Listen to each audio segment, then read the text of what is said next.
I'm nothing if not a grammar Nazi. Okay. I'm glad that made the video. All right, so we're talking about Hey Joe. The thing about this we've got here is the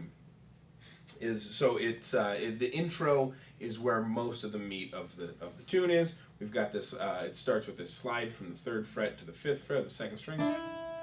Okay, and then back down directly to the 3rd fret. Now, as you can hear, I'm playing the 1st string open along with it. Okay, and then we go to the 4th string, 4th fret of the 3rd string.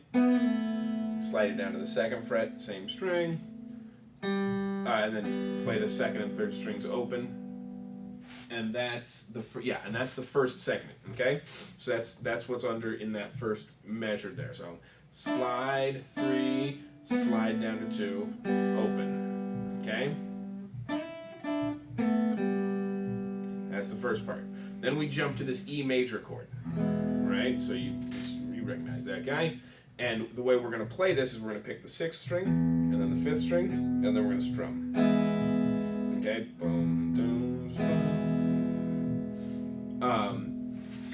and then in that same segment, we're going to take, so after, in that same little measure there that you have, we're going to take that same chord shape, that E major chord shape, and we're going to move it up so that our index fingers at the 3rd and our middle and ring are at the 4th frets. And we're going to slide that up to the 5th fret and the 4th, depending on which finger you're talking about. Middle and ring at the 5th, index at the 4th. So you're going to start. You're going to start. Excuse me. Being vague here. You're going to start with your middle and ring at the 4th fret, and you're going to slide them up to where your middle and ring are at the 5th fret. Okay, and then you're going to hit the 6th string open. After the slide. So slide, open on the 6th strings, and you do it again. And then you play the first one where your middle and ring are at the 4th fret on its own. And that's what we have. That's what we have in that second measure. So that's the part where we start on the E.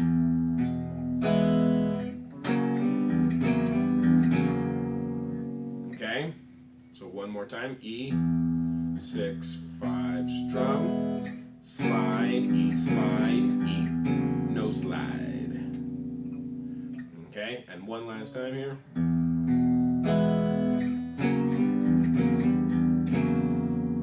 Okay, after that we go back to this E major chord and we hit the low side of the chord followed by the high. You'll see it notated as hitting the first 4 strings, and then the top, you'll see it notated as hitting 6, 5, 4, and 3, and then 4, 3, 2, and 1. But as long as you hit the low side and then the high side, I'm happy. Okay? Oh yeah, and then we have the next riff where we go 0, 2, 0. So this riff, you'll see it 0, 2, 0, 0, 2, 0, 0, 3 is what I believe is written. Right?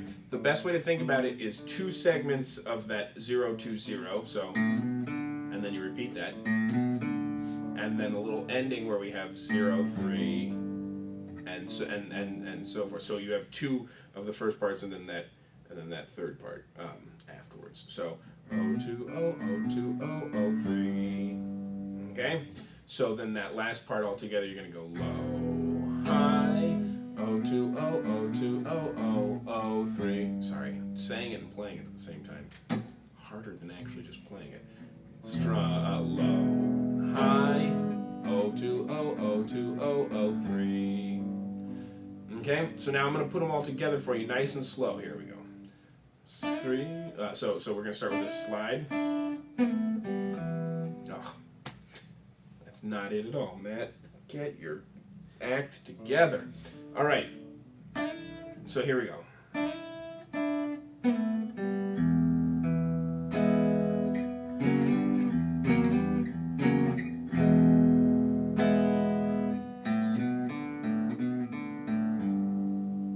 Okay, one more time. Oh, nah.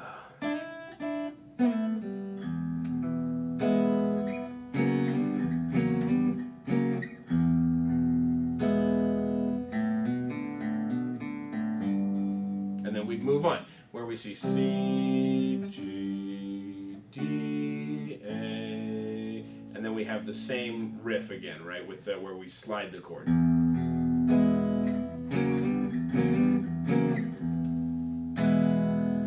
And then we don't have to do the fill. He does the fill like half the time on the track, and so if you want to put the fill there after that riff in the verse, by all means do it. But if you don't, then don't. And it's going to be just fine. Half the time you'll be right without putting it in. All right. That is all.